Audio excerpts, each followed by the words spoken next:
Okay, guys, how's it going? Another This Might Hurt. I'm just going to shuffle the cards up. So how was your day? Mine was okay. It wasn't good. It wasn't bad. It was just okay. We had a graduation at work today. We did a goodbye party for another colleague of mine.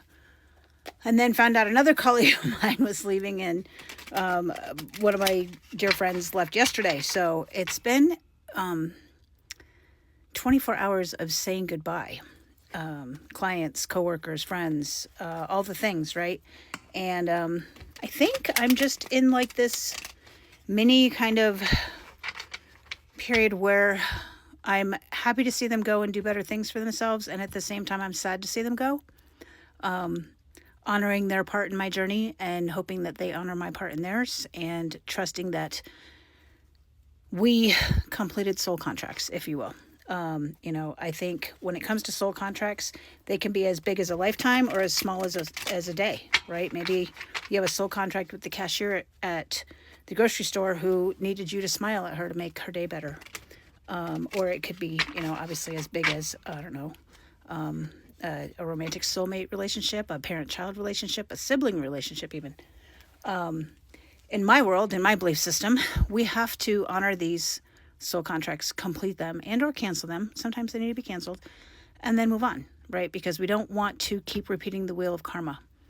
And when we hold on to resentments and regrets, we keep that karmic wheel turning. So, a lot of endings, a lot of closings outs of cycles, and a lot of change, I guess. Yeah. And so it's bittersweet, if you will. For me, anyway. But let's get some energies out. We got the Hanged Man. That's a new one for us. The Hanged Man is about seeing things from another perspective, right? Just putting yourself in another person's shoes and letting them put themselves in yours. We sometimes need to do that, right? Sometimes we just need to turn things upside down, if you will, and make sure that we are doing the things that we need to do. Sometimes this could be wisdom. So I'm just looking at this message, right? Because to me, birds are always messengers. And there's a message on what looks to be his left knee. So maybe a message about your stability as it relates to the receiving energy, maybe the feminine energy, but looking at things from a different perspective. This could be when we talk about legs or knees or feet or those things that hold us up, that would be our foundation, our foundational belief system of what we receive. There's a message coming in about that potentially, but looking at it from a different perspective and seeing if those things, those belief systems might change a little bit, or maybe not change so much as evolve, right? So maybe it's just an evolution of the perspective that we're taking. Next card out is the Page of Pentacles. So as you guys know, my court cards for me are about taking the energy of the Pentacles from the Ace to the 10, and now we're putting it into practice. So I've spent the Ace through the 10 creating this Pentacle, and now I have it. What am I going to do with it?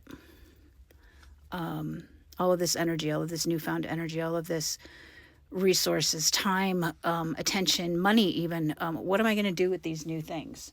And it could be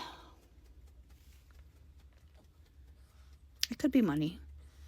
It could be news about money. It could be I don't think it is. I think it's just taking that wisdom that you have about your resources, and that might be the wisdom about money, and putting it into practice. Maybe you figured out a new way to handle your money.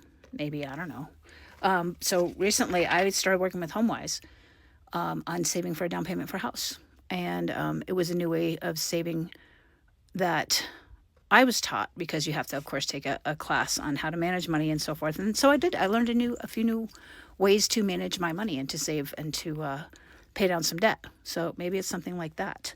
But it's definitely taking that knowledge that we've gained and putting it into practice.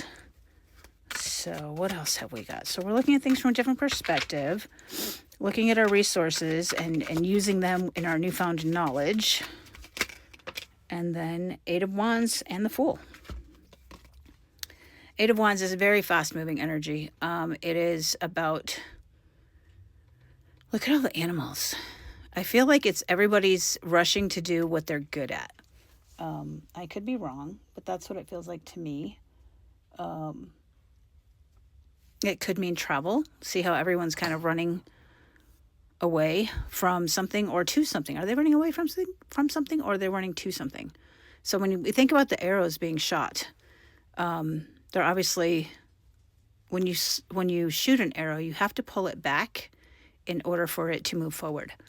And so the Eight of Wands, maybe it's about, maybe you felt like you had been pulled back, and what the universe is actually telling you, no, I was slingshotting you forward. But that travel and that fast-moving energy. And again, we've got the same color scheme happening over here as we do over here. See how these color schemes kind of working out. And then the Fool, right? So the new beginning, the starting of a new cycle, the leap of faith, if you will. And the messenger bag, showing him that everything, or showing us rather, that we have everything we need and we're going to take it with us. Everything we need can fit in a bag on our hip, right? We don't probably need as much stuff as we have in our houses, but that's okay. And again, the little dog just kind of warning him, like, are you sure you want to take that leap? Are you sure? But yeah, that new beginning in the whatever new cycle that we're starting with. You do have two major arcana. So this is big. This is big energy, right? So let's get the advice to go with the energy. What's the advice? Seven of Cups. When we talk about the Seven of Cups, that's the things that you've planted coming to fruition. But she looks really like scared, doesn't she? She really looks nervous, like, oh my God, what am I going to do? She almost looks like they're all going to fall on her head. I don't think that's what it is, but I think it's just waiting for your ships to come in, kind of like that other card that we had, that Three of Wands that we had earlier in the week. But she planted these seeds and now they're coming to fruition, right? And sevens can be about having a lot of, I don't want to say choices, maybe opportunities, right? And we talk about cups, and that's the emotion. So having some opportunities that have presented themselves. I'm just going to look it up real quick because I feel like I'm not saying it right. But so according to this, it says too many choices, commitment issues. Yeah, it looks like she can't commit to any one of those plants. Huh? And again, with the bird, there's a bird in there with the message. So there's messages to be had here with the Hanged Man and the Seven of Cups. But so keep an eye out. Keep an eye out. We were talking about that in group today too. Messages are everywhere and nowhere if you're open to receiving them. What we don't see coming at the bottom of the deck is the King of Swords. Again, with the message, with the bird, right? King of Swords. I think we saw him before. I still don't think I understand the meaning of the wheelchair per se. But the sword is pointing up, so getting that divine knowledge from above. And the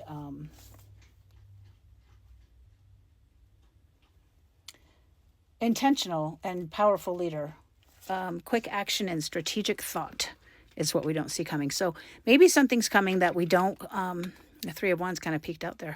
Kind of funny because I mentioned it earlier too. But yeah, so what we don't see coming is maybe a situation where you're going to have to think quick on your feet.